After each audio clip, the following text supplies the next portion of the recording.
पंजाब के पूर्व कैबिनेट मंत्री बिक्रमजीत मजीठिया से केजरीवाल का माफी मांगने पर पंजाब में पार्टी के अध्यक्ष और सांसद भगवंत मान ने अध्यक्ष पद से इस्तीफा दिया। आम आदमी पार्टी के नेता सुखपाल खैरा ने एक कदम और आगे बढ़कर पार्टी में टूट के संकेत दे दिए। कल एबीपी न्यूज पर बोले थे खैरा कि केजरीवाल ने हमें कुछ नहीं बताया। केजरीवाल के माफीनामे के बाद मोदी सरकार में कैबिनेट मंत्री और बिक्रम सिंह मजीठिया की बहन हरसिमरत कौर ने केजरीवाल को सबसे बड़ा झूठा बताया है। कांग्रेस नेता प्रताप सिंह बाजवा ने भी केजरीवाल के माफीनामे पर सवाल उठाए हैं। बाजवा ने कहा है कि केजरीवाल ने माफी मांगकर न सिर्फ पंजाब बल्कि देश का भरोसा तोड़ा है। भगवंत मान के इस इस्तीफे को कपिल मिश्रा ने ड्रामा करार दिया है। साथ ही कपिल मिश्रा ने पंजाब सरकार से यह भी अपील की है कि पंजाब में ड्रग्स डीलर और केजरीवाल के बीच संबंधों की जांच होनी चाहिए। पंजाबी गायक दलेर मेहंदी को मानव तस्करी के मामले में पटियाला की कोर्ट ने 2 साल की सजा सुनाई। गैर कानूनी तरीके से लोगों को विदेश ले जाने के दोषी हैं दलेर मेहंदी। 15 साल पुराने मानव तस्करी मामले में सजा के ऐलान के बाद दलेर मेहंदी को जमानत दे दी गई। कुल 27 मिनट में कोर्ट में फैसला सुनाने से लेकर जमानत की कार्रवाई हुई। आपको बता दें कि दलेर मेहंदी सहित मानव तस्करी के मामले में कुल 4 आरोपी थी, जिनमें से 2 आरोपी शमशेर मेहंदी और ध्यान सिंह की मौत हो चुकी है। साथ ही तीसरा आरोपी बुलबुल मेहता बरी हो चुका है। आंध्र प्रदेश के सीएम चंद्रबाबू नायडू की पार्टी टीडीपी एनडीए से अलग हुई। चंद्रबाबू नायडू की तेलुगु देशम पार्टी पिछले कई दिनों से आंध्र प्रदेश को विशेष राज्य का दर्जा देने की मांग कर रही थी और ये मांग पूरी नहीं हुई तो टीडीपी केंद्र सरकार से अलग हो गई।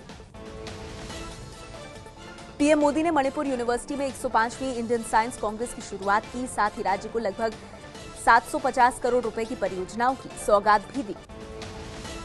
जज लोया मामले की जांच की मांग पर सुप्रीम कोर्ट ने फैसला सुरक्षित रखा। याचिकाकर्ताओं ने मौत के हालात को संदिग्ध बताते हुए जांच की मांग की थी। महाराष्ट्र सरकार ने दलील दी कि लोया की मौत स्वाभाविक थी और 4 जजों ने मौत के वक्त उनके साथ होने का बयान दिया है। जज लोया मामले पर महाराष्ट्र सरकार के वकील मुकुल रोहतगी ने अमित शाह का नाम लिए बिना कहा, याचिका करने वालों को जज लोया से कोई मतलब नहीं, सिर्फ एक व्यक्ति को निशाने पर लेने के लिए मामले को गर्म रखना चाहते हैं। रोहिंग्याओं को भारत आने से न रोकने की मांग पर केंद्र सरकार का विरोध। सुप्रीम कोर्ट में हलफनामा दायर कर कहा, कोर्ट सरकार को इसका आदेश नहीं दे सकती। कानूनन और वैध ट्रैवल सर्टिफिकेट वाले रोहिंग्या ही भारत आ सकते हैं। क्रिकेटर मोहम्मद शमी की पत्नी हसीन जहां ने कहा, बीसीसीआई चाहे तो शमी की पाकिस्तानी लड़की से संबंधों से जुड़े दस्तावेज सौंप सकती है। हसीन ने शमी पर आरोप लगाया है कि जब भारत और दक्षिण अफ्रीका के बीच टूर्नामेंट चल रहा था तो शमी ने पाकिस्तानी लड़की से पैसे लिए थे। आईपीएल में शमी के खेलने पर उठे सवालों के बीच बीसीसीआई के कार्यकारी अध्यक्ष सीके खन्ना का बड़ा बयान। कहा कि बीसीसीआई की एंटी करप्शन यूनिट की जांच पर निर्भर करेगा कि शमी आईपीएल खेलेंगे या नहीं। अखाड़ा परिषद का बड़ा ऐलान, अखाड़े नहीं करेंगे कुंभ 2019 का शाही स्नान। अखाड़ों ने स्नान के बहिष्कार का लिया फैसला। राज्य सरकार के रवैये से खफा हैं सभी 13 अखाड़े। अखाड़ा परिषद ने 2 बाबाओं को बताया फर्जी। चक्रपाणी महाराज और आचार्य प्रमोद कृष्णन को बताया फर्जी। अखाड़ा परिषद का कहना है कि दोनों बाबा किसी सन्यासी परंपरा से नहीं आते। एसएससी छात्रों का विरोध प्रदर्शन 18 दिन बाद भी जारी है। आज भी हजारों की तादाद में छात्र दिल्ली के सीजीओ कॉम्प्लेक्स के बाहर मौजूद रहे। प्रदर्शन कर रहे छात्रों से मिलने पहुंचे राहुल गांधी। राहुल ने प्रदर्शन में साथ देने का आश्वासन दिया। छात्रों ने सरकार को 15 दिन का अल्टीमेटम दिया है। मांगे न माने जाने पर 31 मार्च को संसद का घेराव करने की बात कह रहे हैं छात्र। सेंसेक्स में लगातार चौथे दिन गिरावट देखने को मिली। सेंसेक्स 509 अंक गिरकर 33,176 पर बंद हुआ। जम्मू कश्मीर के खानमोर सेक्टर में सुरक्षा बलों और आतंकियों के बीच एनकाउंटर। सेना के जवानों ने 2 आतंकवादियों को ढेर किया। आतंकवादियों के पार से भारी मात्रा में असला बरामद हुआ। केंद्र सरकार की रिपोर्ट के मुताबिक 4 मार्च तक घाटी में 60 से ज्यादा आतंकी हमले हुए हैं। खुफिया रिपोर्ट का ध्यान रखते तो बच सकती थी 9 जवानों की जान। एबीपी न्यूज के खुलासे पर स्पेशल डीजी नक्सल ऑपरेशन ने लगाई मोहर। जहां ब्लास्ट हुआ उस जगह के बारे में 3 महीने में 45 बार इंटेलिजेंस ने अलर्ट भेजा था। चेन्नई एयरपोर्ट पर बम की धमकी भरी फोन कॉल के बाद हाई अलर्ट जारी किया गया। एक एयरलाइंस के फोन पर बम की धमकी दी गई थी। आपको बता दें, उपराष्ट्रपति वेंकैया नायडू और रक्षा मंत्री निर्मला सीतारमण के चेन्नई पहुंचने से ठीक पहले एयरपोर्ट पर बम होने की धमकी दी गई थी।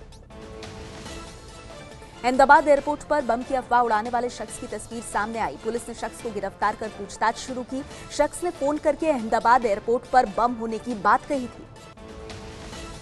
दिल्ली पुलिस क्राइम ब्रांच ने एक ऐसे शख्स को गिरफ्तार किया है जो खुद को केंद्रीय मंत्री पीयूष गोयल का पीए बताकर लोगों को ठगता था। पुलिस के मुताबिक आरोपी आरके वर्मा नौकरी दिलाने के नाम पर लोगों से रुपए लेता था।